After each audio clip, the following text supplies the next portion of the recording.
ኣብ ትግራይ ዋጋ ዓዳጋ ናይ ህንፃ መሳርሒ ካብ ማዓልቲ ናብ ማዓልቲ ላወሰኸ ይኸድ ኣሎ። ብፍላይ ድማ ተንዲኖን ሲሚንቶን ማለት እዩ። ና ተንዲኖን ሲሚንቶን ኣይተኻለይ እንዳወሰኸ ይኸድ ኣሎ። ኣብ ዝሓለፈ ሰሙን ከም ዘቕረበልኩም ዝወሰኸ እውን ነይሩ ዝቐነሰ እውን ነይሩ ማለት እዩ። ኣብዚ ሕዚ ድማ ኣብ ምንታይ ኩነታት ከም ዘሎ ሒዘልኩም መፅየ እኒአኹ። ሰላም ተይረሳኹን ሰላም ኣብ ኩሉ ኩርና ዓለም ትርከቡ ናይ ኤልቢ ዩቱብ ተኸታተልቲ ሰላምኩም ብዝሕ ትርፍ የለለየ ከመይ ቀኒኹም ጥዕና ኩሉ ሰላም ድዩ? بوجني سلامي إجزاير مسكن كم تعنا سلام زلخو ونسخمون سلام كم تكونوا بعلتم له تسفية لما أنت حيزلخو مدي زلخو كم تقدمي له زجلس خونا هنز أم السارحية حزمت يعني خونا هنز أم السارح دما سمينتو حشوات أركم دما قرقرة حزمت يعني خو جميرس كابس فز مساك تزونحو بتحتنا نعدمكم بمجمريا دما بيتسم نزيخونكم سبسكرايب بمقبار بيتسم نزيخونكم كم تلمود لايك شير كومون هنا تريتوكم أكون مت بمقراف برتاعكم أي فليني لا لما أنت واقع داقة سنة لا تعسرت شو حتى حزلكم يعني أخو كم تلمود دما بلايك جمر وأحواتي معري لايك تغييركم يوتيوب بعدنا كله شاركوا لزلخنا سخاتم دما لايك شاركوا من هنا صريتكم أي فلني كراتي حواتي لايك تقولوا لي زلخم كل نجر متحواركم دما أزين داموسكن خو سبسكرايب دما لا شدشتشي حنا نقعز لنا اسكا حز سبسكرايب زغيكوركم دحر حليكم سبسكرايب قولوا نزغوركم دما أزين داموسكن خو ኣብ ትግራይ ዘሎ ዋጋ ዓዳጋ ድማ ከም ዝረልኹም ሕዚ ዝጅምሮ ድማ ብናይ ቆርቆሮ ዋጋ እዩ። ቆርቆሮ ኣብ ትግራይ ዝተፈላለየ ዓይነት ቆርቆሮ እንዮ ከምኡ ድማ ከከም መጠኑ ርጉዶት ኣለዎ ገሊኡ ድማ ብጣዕሚ ረቂቕ እንዮ። ኣነ ድማ ሒዘልኩም መፅየ ዘለኹ ብኩሉ ዓይነት ሒዘልኩም መፅየ እኒኹ ከምቶም ቪድዮ ትሪእዎ ኣለኹም ሕብራዊ ዝኾነ ቆርቆሮ ሕብሪ ዘለዎ ማለት እዩ ቀይሕ ብጫ ከምኡ ድማ ዝተፈላለየ ዓይነት ለሎ ማለት እዩ። እቲ ቪድዮ ትሪእዎ ኣለኹም ንሱ ቆርቆሮ ድማ ኤጋ ዝበሃል ዓይነት ቆርቆሮ ማለት እዩ። መጠኑ ድማ 4 ፈረቃ እዩ ማለትም ዝልዕቆነ ማለት እዩ። 4 ፈረቃ 1300 ዋጋ ናይ ቆርቆሮ እዚ ማለት እዩ 1300 እዩ። ሓርማዝ ዝበሃል ዓይነት ቆርቆሮ ድማ 1500 ብጣዕሚ ቆንጆ ዝኾነ ርጉድ ልበለ ማለት እዩ። እቲ ቆርቆሮ ኤጋ ዝበሃል ግን እሱ كم زدولنا يبديزاين عينة لسرحنا يجزا زلوا مالتيو قام عينة كنت كم خنا حصرون كنت كمل له خنيلا بزخنا نجس ولنا كنت كمل له خنينا حرمز حدا شيء 500 داش دما حدا شيء كل 200 سلام زبهال عينة قرقرة دما حدا شيء خل 250 صلال زبهال عينة قرقرة دما أزين اشتي رقق زبالي كاب كلهم مالتيو تسلام كم وزحتي سبز تكمل له محورسبنا ون يتكمل له زي صلال زبهال لما 950 رومانات زبهال عينة قرقرة دما ناي كلهم مطن 4 فرقايوم حدا شيء كل 200 أنبسا زبهال عينة قرقرة دما ناي أنبسا دما حدا شيء حدا 200 ناي أركي زبهال عينة قرقرة رقق زبالي كا كلهم وانت يزي رقق زبالي خوينو 930 نايل زبهال عينة قرقرة دما نايل مالتيو 980 مالتيو سلازي اتزخبر زلو حرماز زبهال خوينو 1500 اتزرخص دما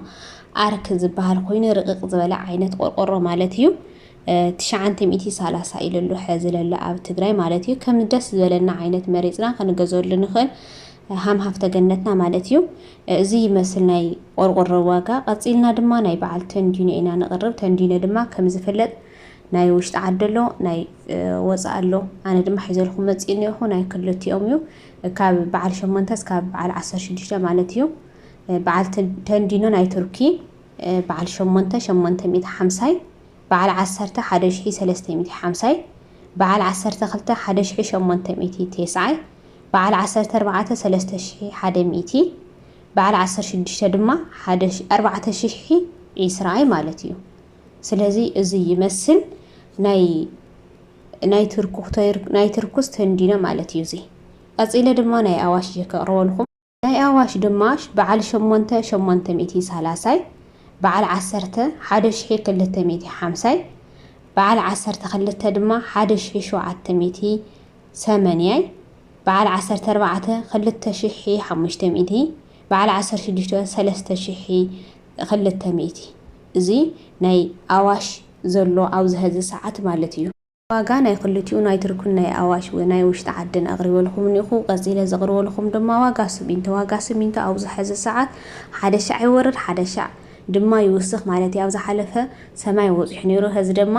ካብ ዝሓለፈ ለቕሮ ኩልኩም ናይ ልምዓት ድማ ንሽቲ ይውስኽ ኣቢልኒ ዋጋ ሲሚንቶ ኣብ ዝሕዝ ሰዓት ማለት እዩ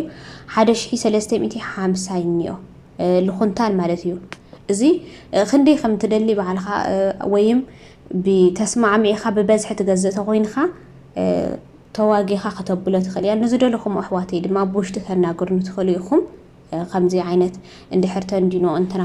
ትደልዩ ኮይኑ ተንዲኖ ካልኦት ዓይነት ናይ ህንፃ መሳርሒ እንተደሊኹም ድማ ስልኪ ክወኩም ይኽእል እየ ብውሽጢ ትረኽቡና ትኽእሉ ኢኹም ቀፂለ ዘቕረብኩልኩም ድማ ዘቕርበልኩም ናይ በዓል ሓሸዋን ፀፀርን እየ በዓል ሓሸዋን ፀፀርን ኣብ ትግራይ ከም ዝፍለጥ ካብ ቦታ ለቦታ ይፈላለ እዩ ማለትም ርሕቐቱ ዝተፈላለዩ ስለዝኾነ ናዮም ድማ ናይ መጓዓዝያ ሎሙ ነዳዲ ስለዝኸበረ ብነዳዲ ምክንያት ድማ ኩሉ ነገር ኣስቤዛ ስለዝኸበረ ካብ ዝፍለጥ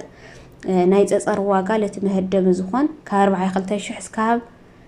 46,000 እዩ ዘሎ ኣብ ዝሕዚ ሰዓት ሓሸዋ ኣብ ዝሕዚ ሰዓት ድማ ቦታ ናይ ኣፈላላይ ክህልዎ ይኽእል እዩ ማለትም ርሕቐት ቦታ እዩ ዝውስኖ ካብ 52,000 እስካብ 57,000 ኣሎ ማለት እዩ ስለዚ ኣሕዋተይ ማዕረይ ቀፂልና እንቕርቦ ድማ ቀፂለ ለቕርቦ ናይ ብሊኮት ዋጋ እዩ ብሊኮት ዋጋ ዝተፈላለዩ ዓይነት ማለት ብሊኮት ሲልካ ብሊኮት ምስራሕ ይኾነ ማለት እኒኦ ብደንቢ ዝደረቀ ኣሰራርሑኡ ፀሓይ ዝወቕዖ ድዩ ማይ ብደንቢ ዝሰተየ ድዩ ኢልካ ካብ ፍሉጣት ናይ ዙ ስራሕ ልምዲ ዘለዎም ጠንካራ ዝኾነ ዓይነት እዚ ብሊኮት እየ ሒዘ መፅኡ እኒኹ እዚ ብሊኮት ድማ በዓል 20 ኣሎ በዓል 15 ኣሎ እቲ በዓል 15 ኣብ ዝሕዚ ሰዓት 33 የሎ በዓል 15 ማለት እዩ ንእሽተይ ንእስነስ ዝበላ እየን ዘን በዓል 15 መብዛሕትኡ ለመንደቕ እንጥቀመሉ ግን በዓል 20 እዩ በዓል 20 ድማ 38 የሎ ማለት እዩ ስለዚ ነዚ ይመስል ናይ ብሊኮት ዋጋ ፂና ድማ ናይ እምኒ ዋጋ ኣብ ትግራይ ከም ዝፍለጥ ናይ ነዳዲ ጥራሕ ስለልውስኽ ለናይ መፃኒ ናይ ትራንስፖርት ጥራሕ ልውስኽ እምበ ካብ ቦታ ናብ ቦታ ዝተፈላለዩ ዓይነት ኒዮ ካብ 19,000 እስካብ 24,000 ኒዮ ሊብያጆ ማለት እዩ ኣብ ዝሕዚ ሰዓት ከምኡ እዩ ኒዮ ኣብ ትግራይ ናይ እምኒ ዋጋ ትግራይ ዝግርም ልብለን ለብ ትግራይ ኩሉ ናይ ዋጋታት በቃ ብምኽንያት ነዳዲ እንታይ ኮይኑ ትበልኻስ ብምኽንያት ነዳዲ ስለዚስ ኣሕና ከዓ ብምኽንያት ነዳዲ እንድሕር ኮይኑ ከምዚ ዓይነት ብጣዕሚ ዝናወፅሎ ከም ዝፍለጥ ናይ ርሕቐት ቦታና ለሓሰብና ኣሕና ንገዝእ ተኮይንና ድማ እንድሕር ክገዝኡ ደሊኹም ከተሓሕዘኩም ይኽእል እየ ከምዚ በዓል ለትገዝኡ ድማ ከምዚ ከተሓሕዘኩም ይኽእል እየ ኣሕዋተይ ማዕረይ ናይ ልሙዓንቲ ዋጋ ዕዳጋ ነዚ ይመስል ኣብ ቀፃሊ ድማ እንታይ ዓይነት ዋጋ ከመይ ይቃየር ድዩ ስኽዲ ይቕንስ ድማ ብካሊእ ትሕዝቶት ካብ ንራኸብ ቻው ደሓን ቆንዩ ሰሰናይ ንዓኹም ብሰላም የራኽበና ውግእን ወረ ውግእን ድማ ካብ ዓለምና የርሕቐልና ቻው ሰላም ንኹሉ ወዲ ሰብ